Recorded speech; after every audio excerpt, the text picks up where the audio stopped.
All right, how are we doing today, guys? Today we are going to show you one of my favorite forms of cardio conditioning, whatever you want to call it. It's a lot of just movement-based stuff, and I think a lot of people just think of cardio, of conditioning, you think of running. You think of just beating yourself into the ground, getting sweaty, getting tired, you're huffing and puffing, ready to throw up, and that's not the way. Certainly running is a good form of cardio. If you enjoy running, distances or whatever it may be, marathons, the ultra, whatever, all this hybrid crap that's out there. No, you're not hybrid. You're just running. Let's be real. So running is fine. It's fine if you enjoy that. Then keep doing it. I'm not a fan of running. I think it's just boring personally. The long distance stuff, I love sprinting. Sprinting's my favorite exercise. But or then you think of conditioning as like just gassers or suicides, like you did back in the sports days, and that's not conditioning. That's just beat down. That's just wearing people out. Sure, certainly if you do it smart, you can do like line to line or 110s or things like that. But most of that is not smartly trained and giving people rest and actually conditioning the energy systems. And yes, we have 3 energy systems.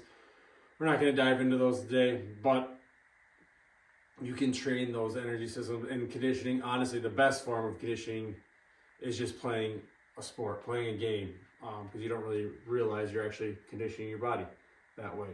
But it doesn't always have, and a lot of times we think it has to be balls to the wall. Like I said, you're getting tired, you're sweaty, and there's a time and place for that. Of course, you want to get sweaty, you want to kind of tire yourself out.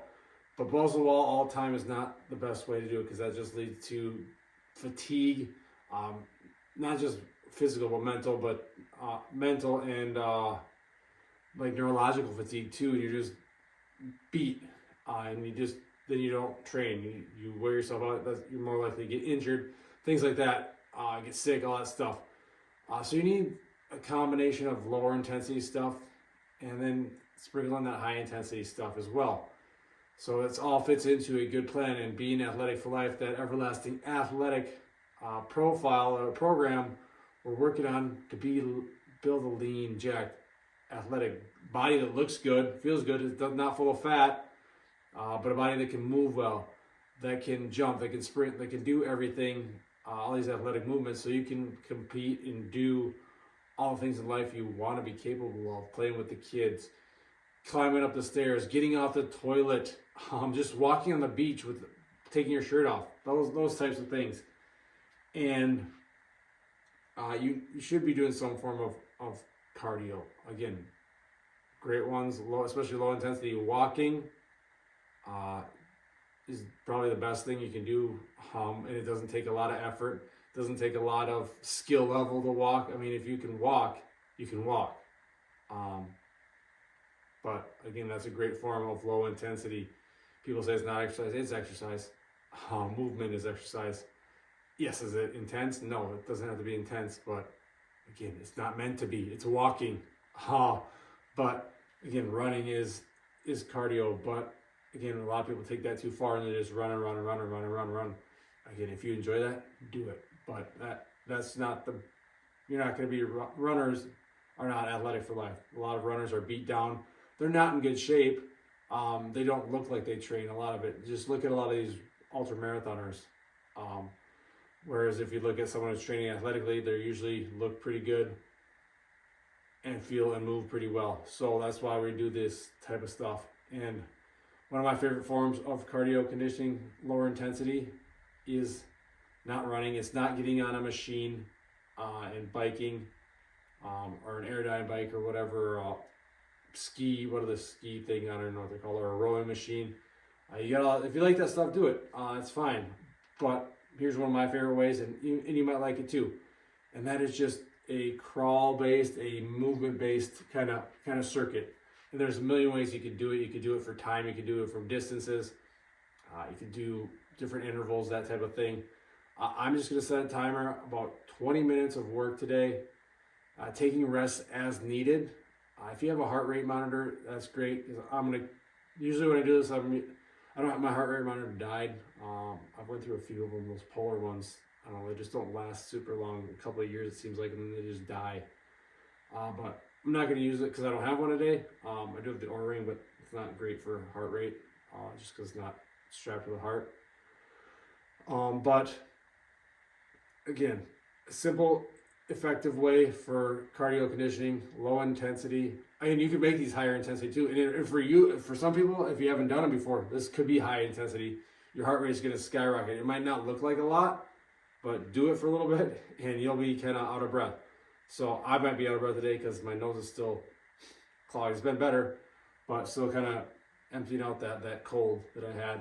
And just snot, mucus, kind of grossness just in the nose. So it's not the best breathing situation right now. But again, it's just crawl-based movements.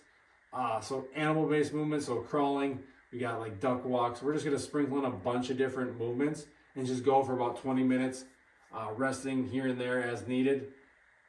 Again, you could do it as, I'm going to go for 30 seconds and rest for 30 seconds. Or I'm going to go for 20 yards and I'm going to rest for 30 seconds, whatever it may be. You can change it up. But I'm shooting, typically my heart rate's around like 120 to 140, somewhere in there. And that's kind of where we keep it on these lower intensity. You could call it zone 2, you could call it whatever. Those zones are so dumb. I mean, I think people just nitpick and don't even worry about it. I always tell people when it comes to cardio conditioning, think of something that's easier. So you're like lower and you're moving, but you're breathing, like this type of stuff, like walking, things like that. And then do some things where it gets you a little bit out of breath, where it's harder to breathe. Maybe that's going on an Airdyne. Maybe that's playing basketball. Maybe that's doing some hill sprint conditioning, something like that, where you're getting a little out of breath.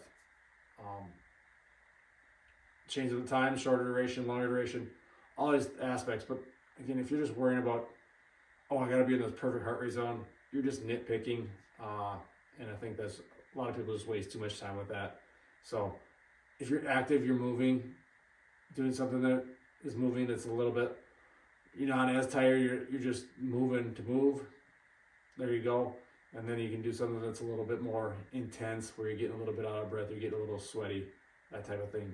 We tend to overcomplicate things as human beings, just like we do with nutrition in our regular training and everything else, our life, we overcomplicate. Whereas we just simplify, do something easier, excuse me, and do something a little bit harder. There's your cardio conditioning. Same with your training. Easier days where you're not going as hard, like today is one of my easier days, my movement-based day, and then your harder-based training where you're doing sprints and jumps and throws in heavy lifting. So again, we tend to overcomplicate things as humans, but here's simple ways to enjoy cardio conditioning and change it up a little bit if you're just sick of running or you think running is all you have to do. So we're going to go bear crawls, we're going to go crab walks, we're going to go twisty crawls, we're going to go lizard crawls, Spider-Man crawls, duck walks. You could even throw in like carries and stuff. Sometimes I'll do that, loaded carries with a sandbag, things like I might throw in some of those today too, just to change it up and get a little bit more odd object, kind of that strongman style thing. But we'll have crane kicks, we'll have what else? A lot of times I just kind of think of it. Sometimes we'll do monkey monkey swings, monkey side to side, lateral monkeys. So just going in different ways, frog jumps, all these different movements, kind of animal-based stuff, but it gets you moving like a human is supposed to. Gets the spine, gets the hips, gets the knees, gets the elbows, gets the shoulders. It's a great workout. You just need to kind of think outside the box sometimes rather than just think of the boring old same stuff. I love this stuff.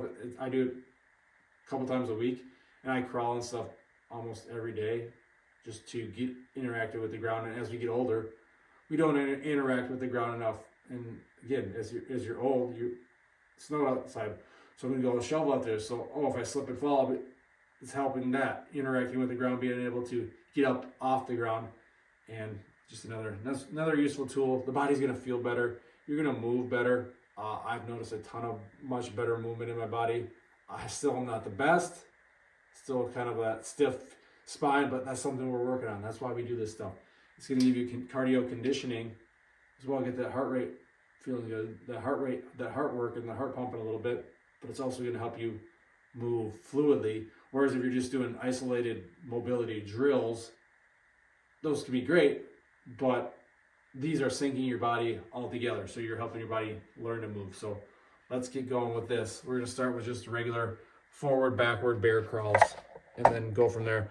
So I'm not gonna show the whole thing. I'll kind of cut through the movements because 20 minutes of just watching me crawl back and forth would probably be really boring video. It's probably really boring anyway, but so again, find some variations, mix it up, use your imagination, have fun with it. So when I do bear crawls, again, I don't like to, you can do the robot dog one, this one where you're working on just control like the core. I just like to move. I like to let this variation, just let everything, hips, shoulders, spine, go forward, go backward, you can go side to side, mix it up, just different movements. The human body is meant to move, the spine is meant to move, your shoulders, your hips are all meant to move, so move them.